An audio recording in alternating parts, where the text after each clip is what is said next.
In short, mga kapatid, kapag sinabi nating devotion, ito'y pagtatalaga ng sarili sa Diyos. Kinoconsecrate natin ang ating sarili, pinapalinis natin ang ating sarili sa harapan ng ating Diyos. Sineset aside ang sarili, ibinubukod, itinatabi, inilalaan ang sarili para sa isang layunin na mapalapit siya sa Diyos. At naniniwala po ako, mga kapatid, lahat ng Kristiyano nagnanais at may layunin na mapalapit siya sa Panginoon.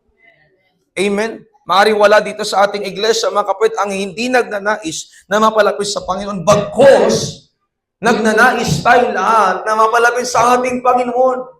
Kasi alam natin ang katotohanan, sa Diyos may katagumpayan. Sa Diyos may kaligtasan. Kaya nga may tanong sa isang pastor mula sa isang miyembro.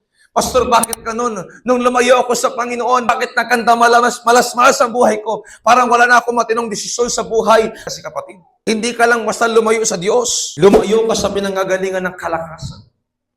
Lumayo ka sa pinanggagalingan ng karunungan.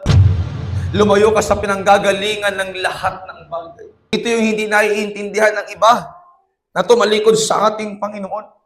Ito yung hindi naiintindihan ng ibang Kristiyano, mga kapatid, na hindi na sumasamba sa ating Panginoon.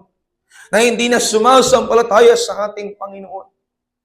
Na wala ang Diyos. Kung wala ang Diyos, wala silang magagawa.